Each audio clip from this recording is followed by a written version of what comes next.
ಸುದ್ದಿಯನ್ನ ಒಂದೊಂದಾಗಿ ನೋಡ್ತಾ ಹೋಗೋಣ. ರಾಜ್ಯದ ಬಸ್ ಪ್ರಯಾಣಿಕರು ಕೊನೆಗೂ ನಿಟ್ಟುಸಿರು ಬಿಟ್ಟಿದ್ದಾರೆ. 3 ದಿನಗಳ ಬಳಿಕ ರಾಜ್ಯದಲ್ಲಿ ಬಸ್ ಸಂಚಾರ ಪುನರಾರಂಭ ಆಗಿದೆ. ಬೀದರ್ನಿಂದ ಚಾಮರಾಜನಗರದವರೆಗೆ ಬಸ್ಗಳು ಸಂಚಾರ ಆರಂಭಿಸಿವೆ. ಬೆಂಗಳೂರು, ಮೈಸೂರು, ಹುಬ್ಬಳ್ಳಿ, ಬೆಳಗಾವಿ, ಕಲಬುರಗಿ, ದಾವಣಗೆರೆ, ಶಿವಮೊಗ್ಗ, ಬಳ್ಳಾರಿ, ವಿಜಯಪುರ ಸೇರಿದಂತೆ ರಾಜ್ಯದ ಎಲ್ಲಾ ಕಡೆ ಸರ್ಕಾರಿ ಸಾರಿಗೆ ಬಸ್ಗಳು ಸಂಚಾರ ಆರಂಭಿಸಿವೆ. ಜಿಲ್ಲೆಯಿಂದ ಜಿಲ್ಲೆಗೆ, ಜಿಲ್ಲೆಯಿಂದ ಇತರೆ ರಾಜ್ಯಗಳಿಗೂ ಬಸ್ ಸೇವೆ ಪುನರಾರಂಭ ಆಗಿದೆ. ಇದರಿಂದ ಕಳೆದ 3 ದಿನಗಳಿಂದ ಪರದಾಡ್ತಾ ಇದ್ದ ಬಸ್ ಪ್ರಯಾಣಿಕರು ಖುಷಿಯಾಗಿದ್ದಾರೆ. ಸಾರಿಗೆ ನೌಕರರ ಮುಷ್ಕರ ಅಂತ್ಯಗೊಂಡಿದ್ದರಿಂದ ಪ್ರತಿಭಟನೆ ನಡೆಸ್ತಾ ಇದ್ದ ಸಾರಿಗೆ ಸಿಬ್ಬಂದಿ ಕೂಡ ಖುಷಿಯಾಗಿದ್ದಾರೆ. ರಾಜ್ಯದ ಹಲವು ಕಡೆ ಸಾರಿಗೆ ನೌಕರರು ಸಂಭ್ರಮಿಸಿದ್ದಾರೆ. ಕಲಬುರಗಿಯಲ್ಲಿ, ಜೇವರ್ಗಿಯಲ್ಲಿ ಸಿಹಿ ಹಂಚಿದ್ದಾರೆ. ಯಾದಗಿರಿಯಲ್ಲಿ ಪಟಾಕಿ ಸಿಡಿಸಿ ಸಿಹಿ ಹಂಚಿದ್ರು. ದಾವಣಗೆರೆಯಲ್ಲೂ ಸಿಹಿ ಹಂಚಿ ಸಂಭ್ರಮಿಸಿದ್ರು. ಇನ್ನು ವಿಶೇಷ ಅಂದ್ರೆ ಬಾಗಲಕೋಟೆಯ ಕೇಂದ್ರ ಬಸ್ ನಿಲ್ದಾಣದಲ್ಲಿ ಮಹಿಳಾ ನೌಕರರು ಗುಲಾಲ ಎರಚಿ ಡ್ಯಾನ್ಸ್ ಮಾಡಿದ್ರು. ಪುರುಷ ನೌಕರರು ಕೂಡ ಹಾಡಿಗೆ ಸ್ಟೆಪ್ ಹಾಕಿದ್ರು.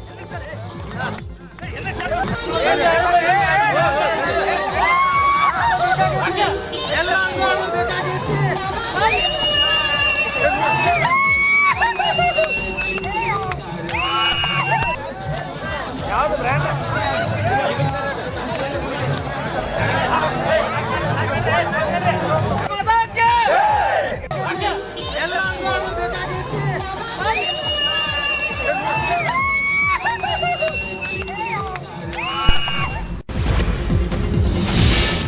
ದಿನಗಳ ಬಳಿಕ ಬೆಂಗಳೂರಲ್ಲೂ ಬಸ್ ಸಂಚಾರ ಆರಂಭ ಆಗಿದೆ. 3 ದಿನಗಳಿಂದ ಬಿಡುವಾಗಿದ್ದ ಮೆಜೆಸ್ಟಿಕ್ ಬಸ್ ನಿಲ್ದಾಣ ಈಗ ಫುಲ್ ರಶ್.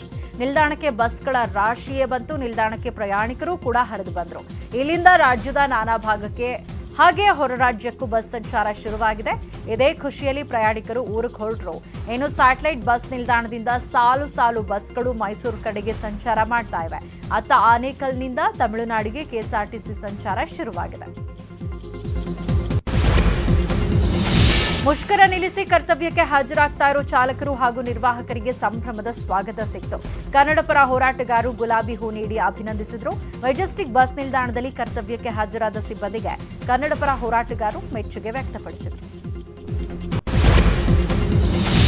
ಬಸ್ ಸಂಚಾರ ಪುನರಾರಂಭದ ವೇಳೆ ಮಂಡ್ಯ ಜಿಲ್ಲೆಯ ನಾಗಮಂಗಲದಲ್ಲಿ ಎಡವಟ್ಟಾಗಿದೆ. ನಾಗಮಂಗಲ ಘಟಕದಿಂದ ಬೆಳ್ಳೂರು ಕಡೆಗೆ ಸಾಗ್ತಾ ಇದ್ದ ಕೆಎಸ್ಆರ್ಟಿಸಿ ಬಸ್ ಅನ್ನು ಸಾರಿಗೆ ಸಿಬ್ಬಂದಿ ತಡೆದಿದ್ದಾರೆ. ಈತನಿಗೆ ಮುಷ್ಕರ ಕೊನೆಗೊಂಡ ಬಗ್ಗೆ ಮಾಹಿತಿ ಇರಲಿಲ್ಲ. ಈತ ಟಿಕೆಟ್ ಹಣ ವಾಪಸ್ ಕೊಡೋಕೆ ಹೋದಾಗ ಪ್ರಯಾಣಿಕರು ಆಕ್ರೋಶ ವ್ಯಕ್ತಪಡಿಸಿದ್ರು.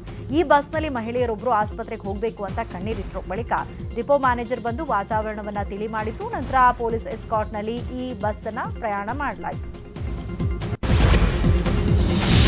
ಇದಕ್ಕೂ ಮುನ್ನ ಸಾರಿಗೆ ನೌಕರರು ಮುಷ್ಕರವನ್ನ ವಾಪಸ್ ಪಡ್ಕೊಂಡ್ರು. ಕೆಲಸಕ್ಕೆ ತೆರಳುವಂತೆ ಕೋಡಿಹಳ್ಳಿ ಚಂದ್ರಶೇಖರ್ ಪ್ರತಿಭಟನಾಕಾರಿಗೆ ಕರೆ ಕೊಟ್ಟರು. ಸರ್ಕಾರ ಕೊಟ್ಟ ಭರವಸೆ ಈಡೇರಿಕೆಗೆ ಕೋಡಿಹಳ್ಳಿ ಚಂದ್ರಶೇಖರ್ 3 ತಿಂಗಳ ಡೆಡ್ಲೈನ್ ಕೊಟ್ಟಿದ್ದಾರೆ. ಇಲ್ಲದಿದ್ರೆ ಮತ್ತೆ ಬೀದಿಗೆ ಬಂದು ಹೋರಾಟ ಮಾಡುವುದಾಗಿ ಎಚ್ಚರಿಸಿದ್ದಾರೆ. ಈ ಬಗ್ಗೆ ಪ್ರತಿಕ್ರಿಯಿಸಿರೋ ಸಾರಿಗೆ ಸಚಿವ ಸವದಿ, ಕೋಡಿಹಳ್ಳಿ ಚಂದ್ರಶೇಖರ್ ಗಡುವು ಕೊಡುವ ಅವಶ್ಯಕತೆ ಇಲ್ಲ, ನಾವು ಕೊಟ್ಟ ಮಾತಿನಂತೆ ನಡೀತೇವೆ ಅಂತ ಹೇಳಿದ್ರು. ಅಲ್ಲದೆ ಮುಷ್ಕರ ವಾಪಸ್ ಪಡೆದಿದ್ದಕ್ಕೆ ಅಭಿನಂದನೆ ಸಲ್ಲಿಸಿದ್ರು. ಈ ಮುಷ್ಕರವನ್ನ ಹಿಂಪಡೆಯುವಂತ ಕೆಲಸ ಇವತ್ತ ನಾವು ಕೈಗೆ ತಗೊಂಡಿದ್ದೀವಿ. ಕಾರಣ ಸರ್ಕಾರ ಏನು ನಮ್ಮ 10 ಮುಖ್ಯವಾದ ವಿಷಯಗಳ ಪೈಕಿ 9 ವಿಷಯಗಳನ್ನ ಅವರು ಮಾನ್ಯ ಮಾಡಿದ್ದಾರೆ. ಇವರೇನು ಗಡುವು ಕೊಡ್ತಕ್ಕಂಥದ್ದೇನು ಅವಶ್ಯಕತೆ ಇಲ್ಲ. ಸುಮ್ಮನೆ ಅವ್ರ ಜನರಿಗೆ ಸಮಾಧಾನ ಆಗಬೇಕಲ್ಲ, ಆ ಥರ ಹೇಳ್ತಾರೆ ಅಷ್ಟೇ.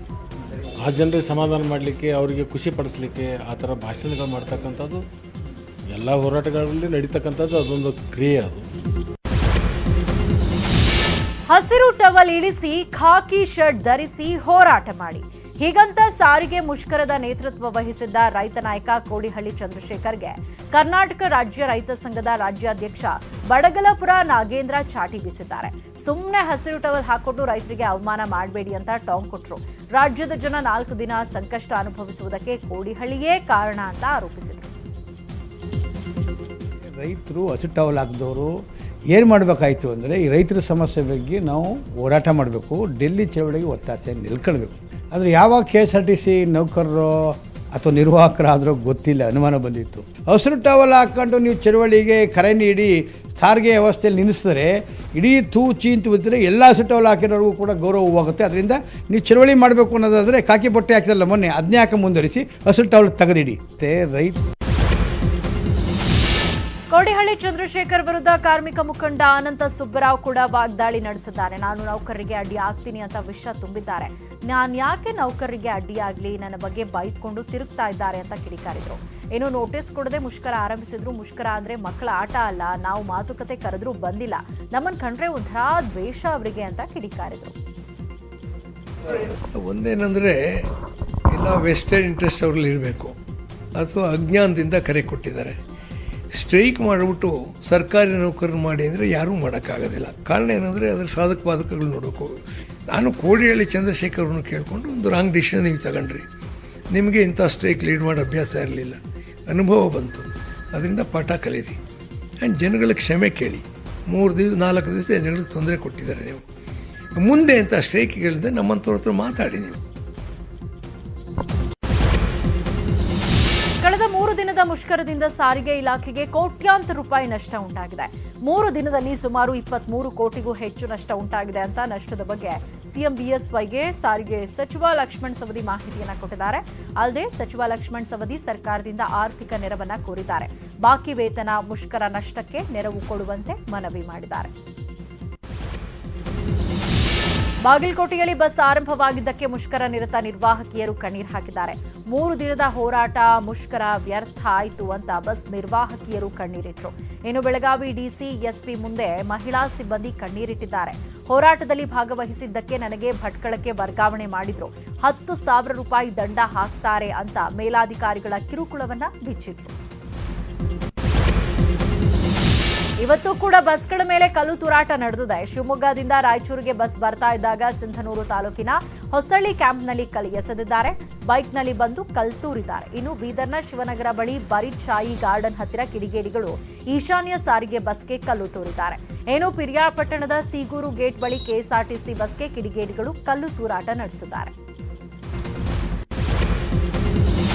ಸಚಿವ ಸಂಪುಟದ ಸಂಬಂಧ ಅಸಮಾಧಾನಗೊಂಡಿರೋ ಎಂಟಿಬಿ ನಾಗರಾಜ್ ತಮ್ಮ ಅಸಮಾಧಾನವನ್ನ ಬಸ್ ಮುಷ್ಕರ ಜೊತೆ ಜೋಡಿಸಿದ್ದಾರೆ.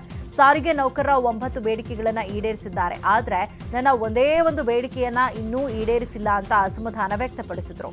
1.5 ವರ್ಷ ಆಯ್ತು, ಇನ್ನೂ ನನ್ನ ಬೇಡಿಕೆ ಈಡೇರಿಲ್ಲ ಅಂತ ಅಳಲು ತೋಡ್ಕೊಂಡ್ರು. ನಾಳೆ ವಿಧಾನ ಪರಿಷತ್ ಕಲಾಪ ನಡೆಯಲಿದೆ. ಸಭಾಪತಿಗಳ ವಿರುದ್ಧ ಅವಿಶ್ವಾಸ ನಿರ್ಣಯ ಮಂಡಿಸಲು ಬಿಜೆಪಿ ಸಜ್ಜಾಗಿದೆ. ಹೀಗಾಗಿ ನಾಳೆ ಕಡ್ಡಾಯವಾಗಿ ಕಲಾಪಕ್ಕೆ ಹಾಜರಾಗಲು ಕಾಂಗ್ರೆಸ್ ಶಾಸಕಾಂಗ ಪಕ್ಷದ ನಾಯಕ ಸಿದ್ದರಾಮಯ್ಯ ತಮ್ಮ ಪಕ್ಷದ ಪರಿಷತ್ ಸದಸ್ಯರಿಗೆ ವಿಪ್ ಜಾರಿ ಮಾಡಿದ್ದಾರೆ. ಸದನ ಆರಂಭಕ್ಕೆ ಮುನ್ನ ವಿಧಾನಸೌಧದಲ್ಲಿ ಕಾಂಗ್ರೆಸ್ ಶಾಸಕಾಂಗ ಸಭೆ ಕೂಡ ನಡೆಯಲಿದೆ.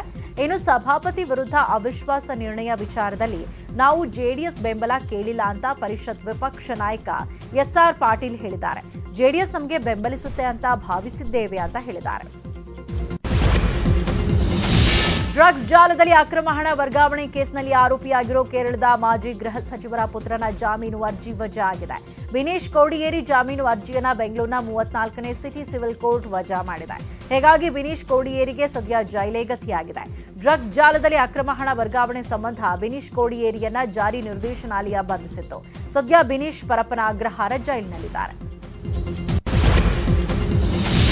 ಸಿಗಂದೂರು ಚೌಡೇಶ್ವರಿ ದೇವಾಲಯದ ಆಡಳಿತವನ್ನು ಸದ್ಯಕ್ಕೆ ದೇವಸ್ಥಾನದ ಆಡಳಿತ ಮಂಡಳಿಯೇ ಮುಂದುವರಿಸಿಕೊಂಡು ಹೋಗುವಂತೆ ಹೈಕೋರ್ಟ್ ಮೌಖಿಕ ಆದೇಶ ಕೊಟ್ಟಿದೆ.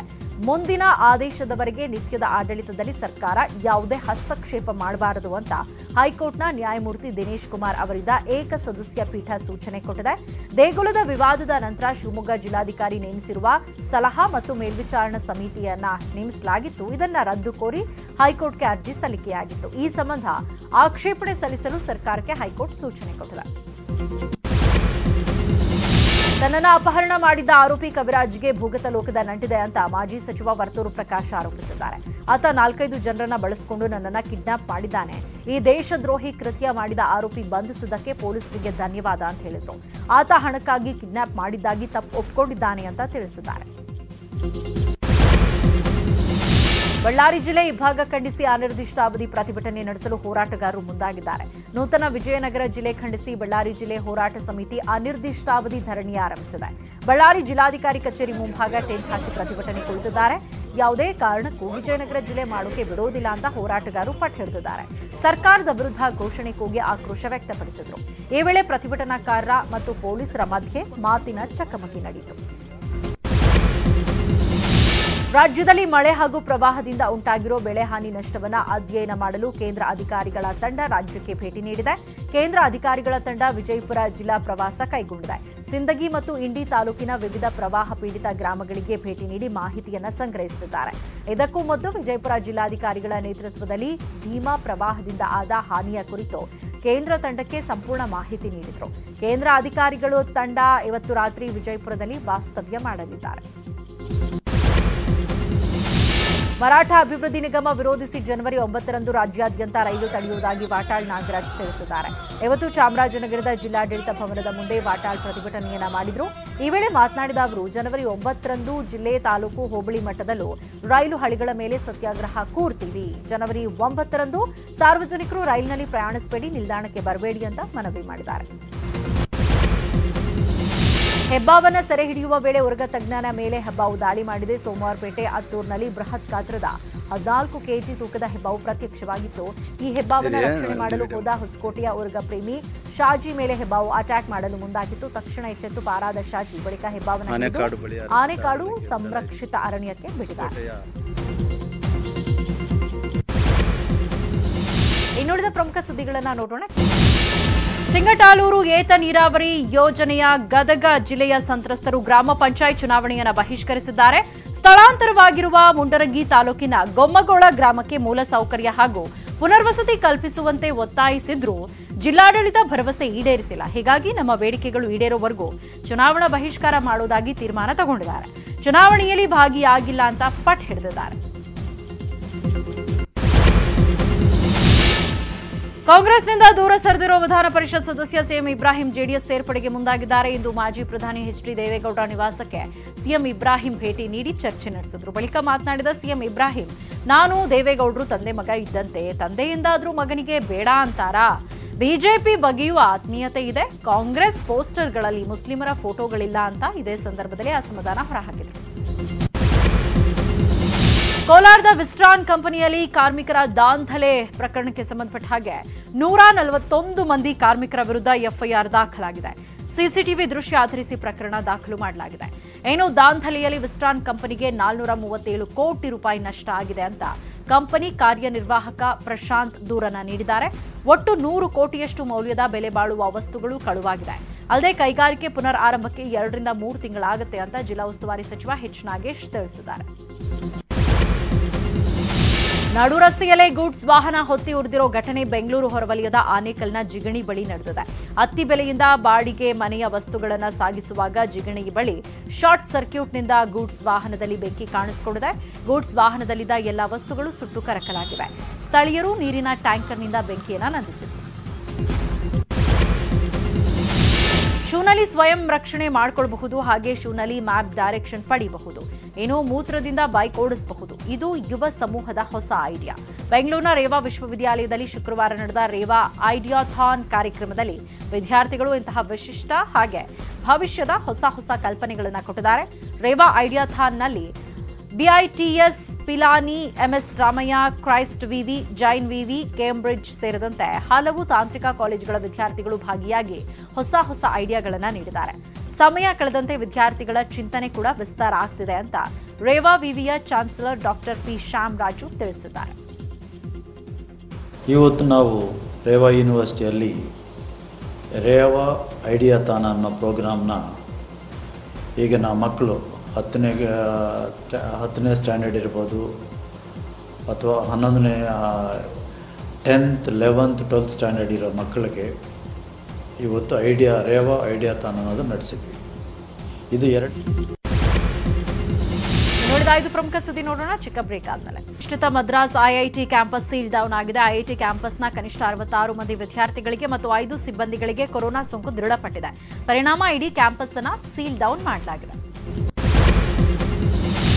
ನಾಳೆ ಗುಜರಾತ್ಗೆ ಪ್ರಧಾನಿ ನರೇಂದ್ರ ಮೋದಿ ಭೇಟಿ ನೀಡಲಿದ್ದಾರೆ. ಪಾಕಿಸ್ತಾನ ಬಳಿ ಅಂತಾರಾಷ್ಟ್ರೀಯ ಗಡಿ ಕಚ್ಗೆ ಪ್ರಧಾನಿ ಮೋದಿ ಭೇಟಿ ನೀಡಲಿದ್ದು ಭದ್ರತಾ ಸಂಸ್ಥೆಗಳು ಕಟ್ಟೆಚ್ಚರ ವಹಿಸಿವೆ. ರಾಮ ಮಂದಿರ ನಿರ್ಮಾಣಕ್ಕೆ ಸರ್ಕಾರದ ಹಣ ಬಳಸಲ್ಲ, ಭಕ್ತರ ಹಣದಿಂದಲೇ ದೇಗುಲ ನಿರ್ಮಾಣ ಮಾಡುವುದಾಗಿ ಶ್ರೀರಾಮ ಜನ್ಮಭೂಮಿ ತೀರ್ಥ ಕ್ಷೇತ್ರ ಟ್ರಸ್ಟ್ ತಿಳಿಸಿದೆ. ಅಯೋಧ್ಯೆಯಲ್ಲಿ ದೇವಾಲಯದ ನಿರ್ಮಾಣ ದೇವರ ಕೆಲಸವಾಗಿದ್ದು ಇದಕ್ಕೆ ಹಣದ ಕೊರತೆ ಎದುರಾಗುವುದಿಲ್ಲ ಅಂತ ಟ್ರಸ್ಟ್ ಪ್ರಧಾನ ಕಾರ್ಯದರ್ಶಿ ಚಂಪತ್ ರೈ ತಿಳಿಸಿದ್ದಾರೆ. ದೆಹಲಿಯಲ್ಲಿ ವಾಯು ಮಾಲಿನ್ಯ ನಿಯಂತ್ರಣಕ್ಕೆ ಬರ್ತಾ ಇಲ್ಲ. ಈ ಸಂಬಂಧ ವಿಚಾರಣೆ ಕೈಗೆತ್ತಿಕೊಂಡ ಸುಪ್ರೀಂ ಕೋರ್ಟ್ ವಸ್ತುಸ್ಥಿತಿ ವರದಿ ಸಲ್ಲಿಸುವಂತೆ ಕೇಂದ್ರ ಸರ್ಕಾರಕ್ಕೆ ಸೂಚನೆ ಕೊಟ್ಟಿದೆ. ಅಲ್ಲದೆ ಸುಪ್ರೀಂ ಕೋರ್ಟ್ ಡಿಸೆಂಬರ್ 17ರಂದು ಮತ್ತೆ ವಿಚಾರಣೆ ನಡೆಸುವುದಾಗಿ ತಿಳಿಸಿದೆ. ಬಾಲಿವುಡ್ ನಟ ಸೋನು ಸೂದ್ ಮತ್ತೆ ಮಾನವೀಯತೆ ಮೆರೆದಿದ್ದಾರೆ. ಕೊರೋನಾ ವೈರಸ್ ಸಾಂಕ್ರಾಮಿಕದ ವೇಳೆ ಬದುಕಿನ ಮೂಲವನ್ನ ಕಳ್ಕೊಂಡು ಸಂಕಷ್ಟದಲ್ಲಿರೋ ದುರ್ಬಲ ಜನರಿಗೆ ಈ ರಿಕ್ಷಾ ಒದಗಿಸುವ ನೂತನ ಕಾರ್ಯಕ್ರಮವೊಂದಕ್ಕೆ ಚಾಲನೆ ಕೊಟ್ಟಿದ್ದಾರೆ.